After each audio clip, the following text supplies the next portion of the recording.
Hi friends, హ్యాండ్స్ని చాలా ఈజీగా ఎలా కట్ చేయాలో చూద్దాం. ఒకవైపు బ్యాక్ పార్ట్ని కట్ చేసుకున్న తర్వాత ఇంకోవైపు హ్యాండ్స్ని కట్ చేసుకోవాలి. ఈ బ్లౌజ్ పీస్ ఒక ఫోల్డింగ్ మీద ఉంది కదా, మళ్ళీ ఇలా ఫోల్డ్ చేసుకోవాలి. ఈ చివరన క్రాస్ ఏమైనా ఉంటే స్ట్రైట్గా ఒక లైన్ డ్రా చేసుకుని ఎడ్జెస్ని కట్ చేసుకోండి. ఈ బ్లౌజ్కి పైపింగ్ వేస్తానండి. ఖర్చు కోసం 1/2 ఇంచ్ గ్యాప్తో ఒక లైన్ డ్రా చేసుకోవాలి. వీళ్ళు హ్యాండ్ పొడవు 1/2 ఇంచ్ పెంచమన్నారండి. 1/2 ఇంచ్ ఎక్స్ట్రా మార్క్ చేస్తున్నాను.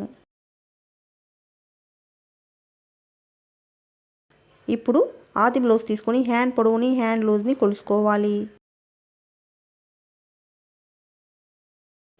అలాగే ఆర్మ్ లూజ్ కూడా కొలుసుకోవాలి. ఆర్మ్ లూజ్ 7/3 ఇంచులు వచ్చిందండి.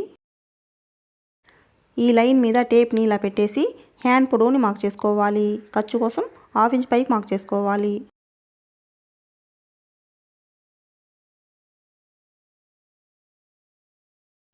ఆర్మ్ లూజ్ 7/3 ఇంచులు కదా, దీన్ని 4తో మల్టిపుల్ చేస్తే 31 ఇంచులు వస్తుంది. ఈ 31 ఇంచులకి 4 ఇంచులు యాడ్ చేసుకోవాలి.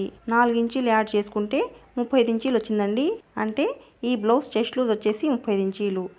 చెస్ట్ లూజు 32 ఇంచుల నుండి 36 ఇంచుల లోపు, చంక డౌన్ 3 ఇంచులు మార్క్ చేసుకోవాలి.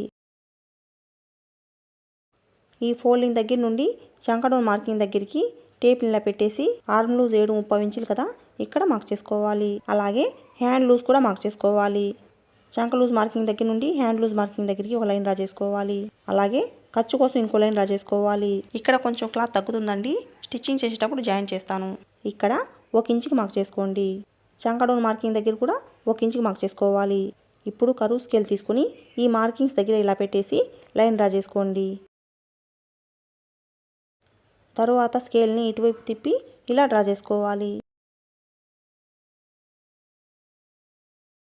ఇప్పుడు ఈ మార్కింగ్ మీదనే కట్ చేసుకోవాలి.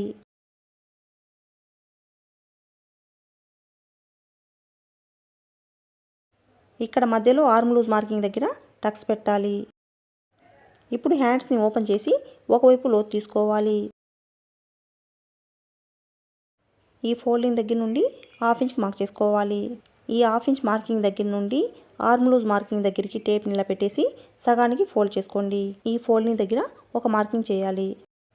ఈ మార్కింగ్ దగ్గర 3/4 ఇంచ్ మార్క్ చేసుకోండి. ఇప్పుడు కరువు స్కేల్ తీసుకొని 3/4 ఇంచ్ మార్కింగ్ దగ్గరికి ఇలా పెట్టేసి లైన్ డ్రా చేసుకోవాలి. తరువాత స్కేల్ని ఇటువైపు తిప్పి ఇలా డ్రా చేసుకోవాలి. ఇప్పుడు ఈ మార్కింగ్ మీదనే కట్ చేసుకోవాలి. లోతు తీసుకున్న గుర్తు కోసం టక్స్ పెట్టాలి. మా వీడియో నచ్చినట్లయితే ప్లీజ్ లైక్ చేసి సబ్స్క్రైబ్ చేయండి.